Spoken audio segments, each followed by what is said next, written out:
Hey guys, back at it again with another video.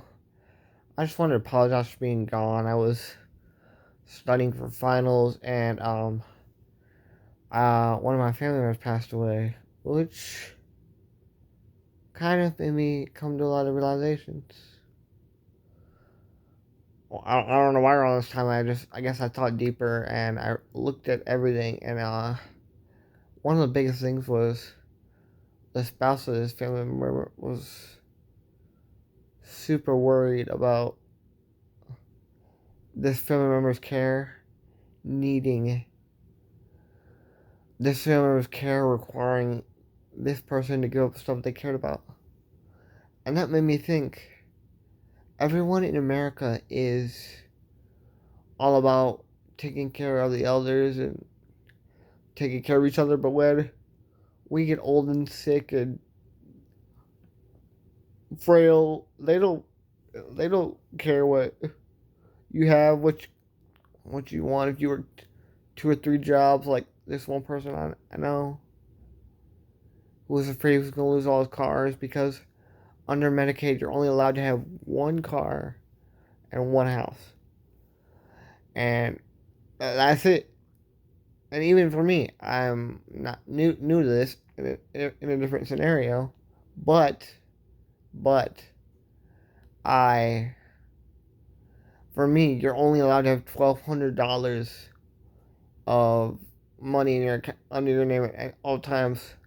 Mind you, the chair you've seen me in past videos that costs $45,000. Well, somehow the government thinks with just 1,200 you should be able to afford a lot. Like what?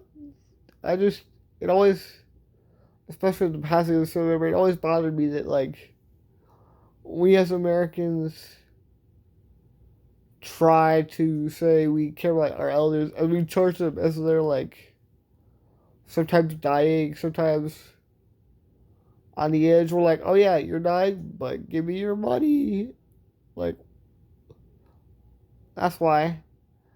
And I don't care if you guys disagree with me. We can all disagree. I'm not one of those people who are like, you need to follow me. No, those people are insane. But um, yeah, that's probably the reason why I think universal healthcare should be a thing, so we can support the elderly that supported us, and not possibly take away everything they worked hard for. Like this person specifically worked really hard. He was one of the hardest workers I've ever seen. He worked 2 jobs and volunteered for. He's the kind of person who worked 2 jobs and volunteered for a third. And just the thought that he might lose everything, I felt so bad for him. And another thing with this video, because I'm gonna make a two-parter. I know there's a lawyer in the subscriber base. Sorry, I haven't been posting on TikTok. I just wasn't enough time to get a message across for me, so I moved over here. So sorry, but I'll never be able to understand how like Casey Anthony, where it's like pretty much obvious that she did it. Um, and she got away with it. I feel like I don't know how this would work, and this is like a major change. But I feel like if the council isn't represented enough, or is like not good enough for representation, because as we all know, including the lawyer in the audience, in the subscriber base, excuse me, these lawyers are pounded with 20 cases a day. They don't have time to look at um all these cases. So here and there you'll see people get away with crimes like Casey Anthony did with killing your daughter. And even OJ kind of to this day. I'm not yeah, OJ, it kind of it sort of reminds me, if you're in both situations, like if you're rich enough to hire a smart lawyer, you can win pretty much anything. That's why corporations win. That's why you don't see any big ass corporations, because they know deep down that those corporations have whatever they need ready to go.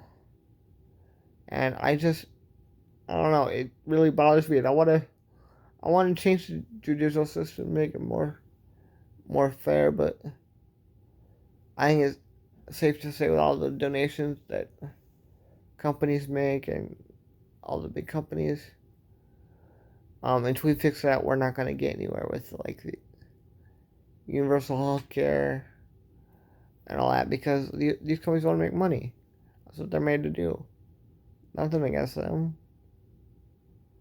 But back to the court cases, sometimes court just feels broken and unjust, like with the Casey Anthony